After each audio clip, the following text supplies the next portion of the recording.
welcome to another episode of India Connects. My name is Shoma, and our guests today are a musician couple, Anindo Bose and Pavithra Chari of the contemporary Indian classical band Shadow and Light.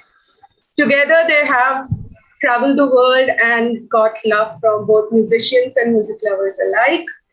They have 3 albums under their belt and have been featured on the cover of Rolling Stone magazine in 2018. Things are slightly slow for them at the moment because of COVID, but they have come up with a new album. And without much ado, let's go and listen to them.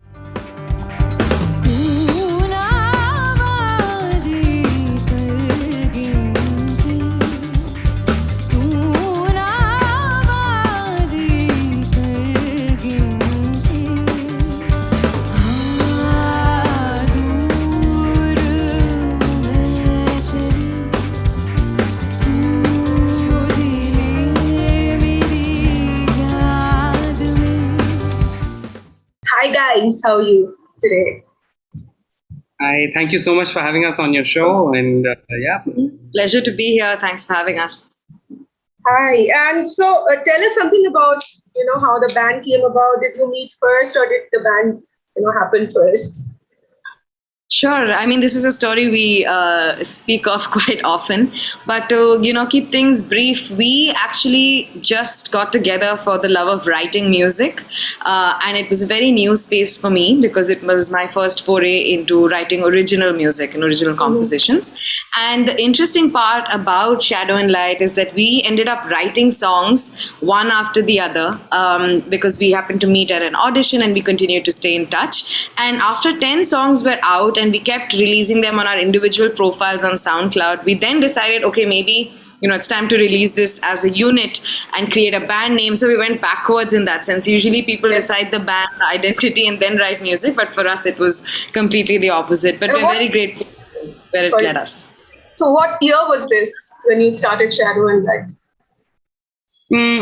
2012 end is when we first wrote like a short little demo. In fact, actually, Pavithra wanted to do a demo for her vocals, and she sent me a few lines. And I really liked the melody and the lyrics, and I just told her that, can I just try out some arrangement over it? And it just so happened that turned out to be our first song. And the opening lines of that song were Shadow and Light. And so a lot of things kind of link back now that we think about it. And also the demo folder in which we started saving all our ideas, that was called Shadow and Light. And perhaps I was too lazy to ever rename that folder. And the name Shadow and Light just kind of stuck with all the ideas going through. And here we are, like 7 years, 8 years later. Wow. Still the same. But you guys were doing, you had your individual bands and were performing before this also, right? So I'm still a part of the band Advaita. That was my first band, and that's almost 15, 16 years now. So I was pretty much still working with that outfit, but it was the first time that I wrote with Pavithra. And I don't think she was performing with another band or something, but she had fair amount of training vocally, and she was also writing individual songs. I mean, for me, it was the first time I wrote something completely from scratch, and my kind of introduction to the indie scene was with Shadow and Light. So in that sense, in terms of experience as a songwriter, I'm way, way younger than Ani in that regard. But what I do feel grateful for is that the fact that I've been in training as a student of Hindustani classical music for a long time, and I continue to learn under Shubha Mudgalji. So in that sense, I felt quite confident about my abilities to sing and to explore that. But yeah, the scene was new for me, and it's taught me a lot in the last 7-8 years. Tell me something. You've been traveling a lot and you've released 3 albums. So how does it feel now when you're all cooped up in the house and not able to? Or have you been doing online concerts? Well, I mean, definitely it has been challenging for the past year and a half for artists across the board. I mean, generally for everybody, if you have to think of it. But I mean, I guess we've just taken the time to sort of introspect and just write and explore different directions of music.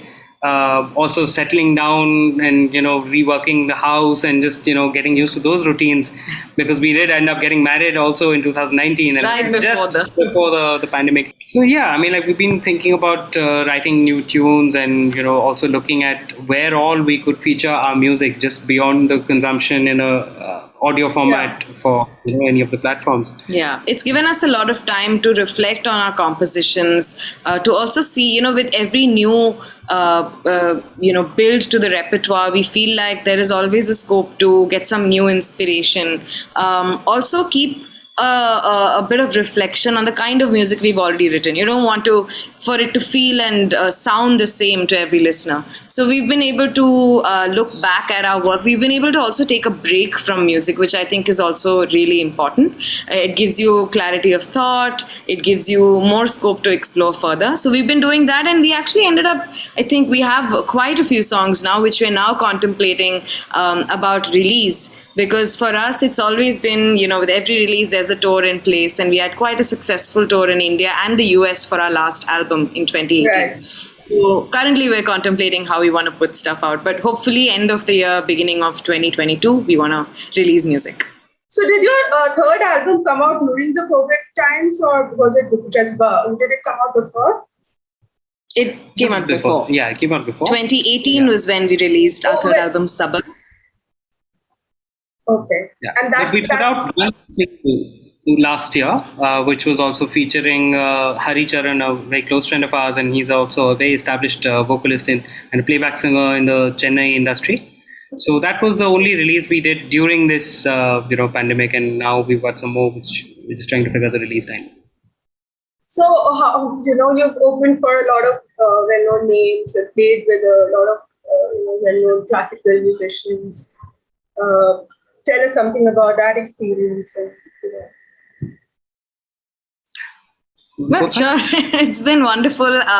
We have had the opportunity to, work on different levels, different musicians who we are hugely inspired by. For example, Anoushka, Shankar. Right. We love her music, and we got to open for her. We worked with Karsh Kale, Ranjit, Barot. It's been a hugely humbling experience with a lot of, validation and confidence shown in our songwriting when people who are established in the scene and are learned in the craft give you a platform or tell you good things or even collaborate and play with you. It means a lot to us. So we are looking to not only collaborate with them on stage, hopefully in the coming years, but also write new music with them. So we feel like that's for us to grow our musicality and also inspire people around us. While we were on our tour in 2018 in the US, we got to collaborate with the Berkeley Indian Ensemble, and in fact, we were invited to be resident, artists over there, and so the students were actually studying our music as part of that short little course.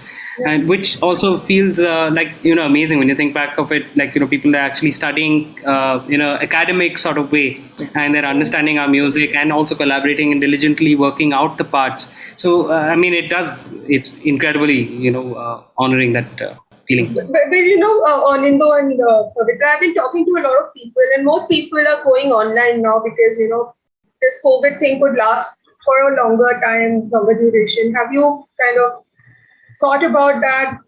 Have you thought about doing your concerts online, or collaborating with musicians online and doing things that way?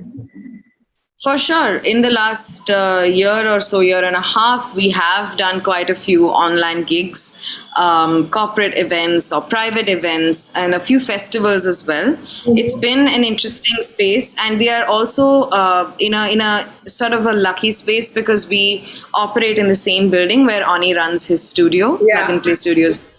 So we've been able to really work through those technical difficulties with barely any difficulty because we're operating out of the studios. The audio quality is great.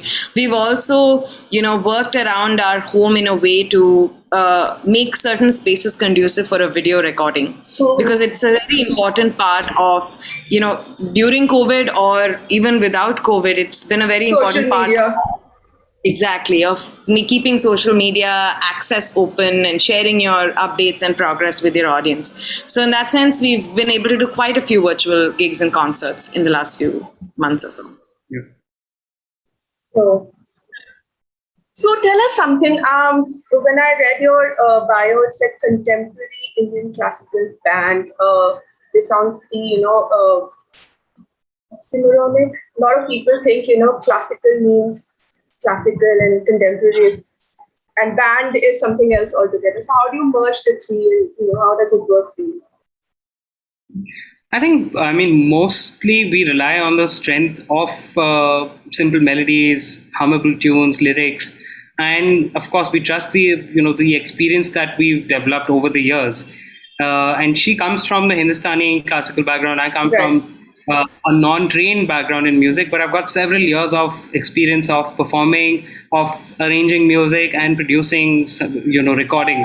So when we combine all of that, it sort of seamlessly fits into a melting pot where we're not really trying too hard to achieve something, but just using our experience to shape something, literally from in the air, and you're making something. And the idea is to then go with that instinct and put out something which we really like to overthink, what we're putting out, of course, and then put out something which we feel like, okay, here's something that when you look back 5-7 years later, it will feel that, yeah, we waited long enough for the right stuff to go out, as opposed to pushing out too much too quickly. Yeah. And we never really enjoyed wanting to categorize, though I really like putting things in lists and categories in for other non-musical things in my life. We've never enjoyed really declaring that, okay, one genre that we are working with ends here and another starts here, or this is the kind of audience we like to play to. For us, it's always been a niche audience, and it's been always a mixed bunch. We've had younger people come and tell us they love the music, older people come in and tell us they love the music. In India and in the US, people who couldn't even understand the language. So we like to keep it as open as possible, and we do the same with our composition as well.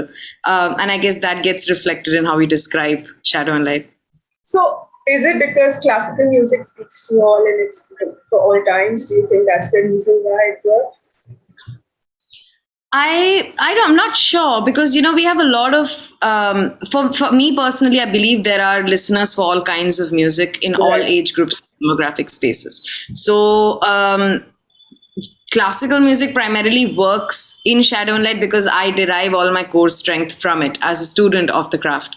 So I feel like maybe it's a mix of the kind of genres, the kind of language we, write in the lyrical content of the pieces, as well as, our focus is always the melody, the melodic element. If it doesn't stick to us and we don't have a good gut feeling about it, we don't really release it anywhere. So those three elements, I think, would be the main factors for us being able to reach a wide variety of people. Tell us something more about Sabar and how it came about and how is it doing now? I think the initial ideas started out as early as probably end of 2016, when we started forming ideas of new songs and exploring certain different directions, because I think the first two albums were quite different in that regard. When you think of the textures that were used in writing the songs, the treatment, also the themes of the songs were primarily I think in the space of like love and heartbreak, and also in terms of like constant search and not really finding yourself. And the third one in that space, I guess we've kind of changed from there. But also, like, I think the idea was to try and come up with a little bit more groovy, dancey sort of feel, but without moving away to a point just to connect with the audience. Because, like we said, we've always put out stuff which we've generally connected with. But we could definitely feel the pattern was different for the third one. And so Sabar was, of course, the word comes from Sabr, which is all patience. And a lot of that definitely reflects through the songwriting itself and the themes of the song. So if one was to just hear the whole album, you would actually then definitely make sense of the name to the way the songs are. Yeah. And lyrically also, it got moved a little bit more to our environment and the industry we were working in, and our experiences with different people in the industry. So there are songs like Dhadkan, which talk about perseverance. There's songs like Samandar, which talk about, how life can sometimes feel like an examination. Like sometimes you feel like you're swimming along and you're kind of reaching the shore, but then realize you're still not even halfway where you need to be. So the journey and the kind of different acts of kindness, of gratitude, of perseverance, all of these themes we started exploring a lot more from Sabar. And we also feel like we established ourselves in our own musical identity a lot more with Sabar. We solidified that, because I think up until Shadow and Light and Elements, we were really enjoying ourselves and we really are proud of the kind of music we've written, but we were still exploring our unique musicality and our sound. And with Sabar, we are way more comfortable and settled in that space. So is it like a coming of age album for you guys? I mean, the experience of having written together definitely shows, let's say, because it was almost 6 years of songwriting together, 5 years of songwriting together, and with over 20 songs already released. So then by the time this album happened, it was, of course, the comfort zone is so much more. And as friends, we had also grown and we knew what our strengths are in the music and what we like. So it's a very different feeling. So I think for most artists, as they're evolving, that's how the sound keeps changing. So there's also a sense of assurity, the sense of comfort, the sense of, saying no when you feel something is not working more clearly and more explicitly than maybe before, when you're still getting to know each other's musical space. So all of that reflects in the work. Share with us some memories of your journey on Shadow and Light.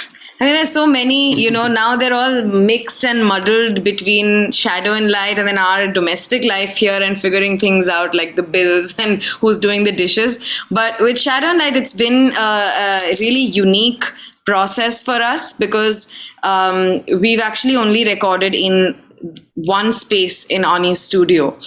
In fact, he has a whole separate tracking room for all his clients, but Shadow and Light is never recorded there. It's recorded in the primary room in the first floor. Maybe Ani, you'd like to tell us more about I mean, because when I'm working with clients, they've specifically come to record a certain part. They're not coming here to compose. That's the biggest difference.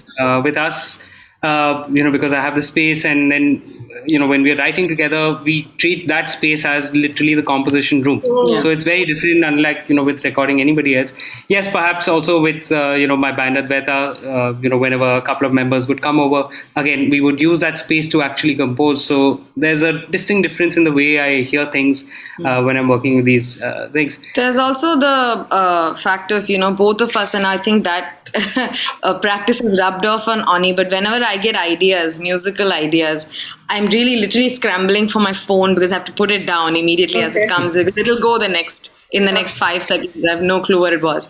And this also follows me at night sometimes when I'm like sleeping. In the middle of sleep, I get an idea. I have to wake up, find my phone and record it. So in continuing with that strange practice, I recently heard Ani also wake up in the middle of the night and sing to his phone, create his voice note, save this idea and then go back to sleep. It's almost like you're trying to record your dream and try and get back to it the next day, but it's very, very hard to do that. So. And also at the time, I've experienced sometimes you record voice note, it feels like you're going to get a Grammy for this idea. You hear it in the morning, you're like, what did I do? So those experiences are also fun for us. Yeah, it's the same for writers and artists, so all sorts of artists, I guess. But yeah, it's great to know that you do that in reality, because we keep thinking that we have to do it and then we forget, and next morning we don't even remember what we had thought about. True. So what's in the future for the band, and is there another album in the making? More concerts? Are you looking forward to opening up and traveling the world again? What is it? So definitely travel is on our plates and on our minds. And Australia, of course. Yes, for sure. This is primarily for people down under. And absolutely. And I actually have been to Australia a couple of times. Once for a holiday with my folks, and once with Advaita. And I absolutely love connecting with people there and played a few venues. But I mean, I would love to, go as Shadow and Light also, because I do feel like there's so much of crossover happening there, and Yeah. it's a melting pot. It's honestly a lot like how Delhi is, with everything is like a melting pot. So many different Absolutely. styles and cultures. Yep. So travel for sure. We have a lot of new music that's lined up that we've actually been sitting on with a lot of difficulty because our instinct is when it feels right, you must release it. So definitely a lot of music. We plan to hopefully release around December and move to the new year, like kind of bring in the new year with new music. And we have we got the rare opportunity to do a live performance somewhere right between the first wave and the second wave of Corona, when things had settled down a little bit. That was for the embassy here. So hopefully we can start performing again live in safe spaces now that everyone is moving towards Vaccinated. vaccination. Yeah, and we highly recommend and encourage everyone to get vaccinated as soon as possible. Right. So if there are safe spaces like this, we definitely like to perform. And hopefully, if we can work in the sync space and compose music for visual media, that's something that's part of our goal for the coming years. Great. Thanks for talking to us, and we wish you all the best for future. Hope to see you again sometime when you come out with your next album, perhaps. Thank you. Yes, absolutely. It was wonderful speaking to you. For everyone listening and tuning in also, thank you so much for listening to us talk about ourselves. Maybe it's time to listen to our music now. Exactly. If you enjoy all of our work, please find us at Shadow and Light India on Facebook, YouTube, Instagram, and we'd love to meet you there.